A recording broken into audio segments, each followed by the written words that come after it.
उत्तराखंड में उपचुनाव की आग ने धधका दी सियासत। बीजेपी के बाद कांग्रेस ने उम्मीदवारों का किया ऐलान, लेकिन बीजेपी के ऐलान पर उठाए सवाल।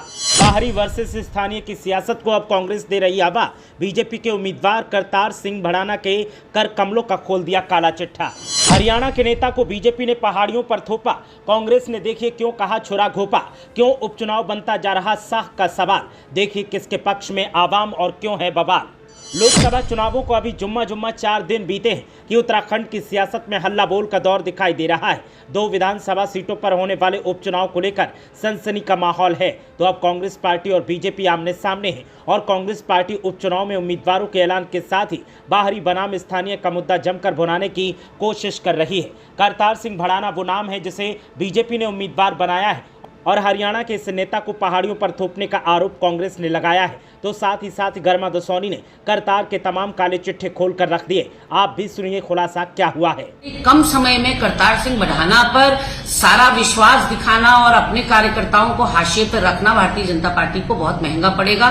वो व्यक्ति जो कभी खनन के कारोबार में संलिप्त रहा है, वो व्यक्ति जो कभी भूमि कब्जाने के कारोबार में आरोपी रहा है, ऐसे व्यक्ति को आप टिकट देकर आखिर साबित क्या करना चाहते हैं। कहीं ना कहीं उत्तराखंड से कोई नाता रिश्ता करतार सिंह भड़ाना का नहीं है और उत्तराखंड के लोग क्यों इनको वोट दें ये भारतीय जनता पार्टी बता पाने में असमर्थ है। और तो और भू कानून और मूल निवास जैसे मुद्दों पर बाहरी व्यक्ति आकर किस तरह की नीतियां बनाएगा, सदन में पहुंचेगा तो कितना नुकसान उत्तराखंड का होगा, ये अपने आप में यक्ष प्रश्न है।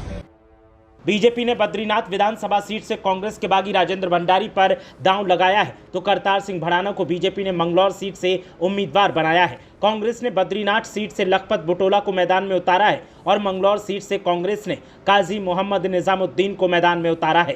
कांग्रेस पार्टी का दावा है कि स्थानीय नेता पहाड़ के लोगों की भावनाएं और उनके मुद्दे अच्छे से समझ सकते हैं, तो फिर बीजेपी ने करतार सिंह भड़ाना को क्यों आवाम पर थोपा है। जिस तरह की राजनीति को हवा बीजेपी दे रही है वो सही नहीं है। तो वहीं कांग्रेस पार्टी का कहना है कि हम इस मामले पर चुप नहीं बैठेंगे। जो शख्स दागी है उसके ऊपर इतने गंभीर आरोप लगे हैं, उसे सियासी तौर पर कहीं और आयातित करके पहाड़ की राजनीति में खड़ा कर देना हजम नहीं होता और हम इस मामले में कतई चुप रहने वाले नहीं हैं।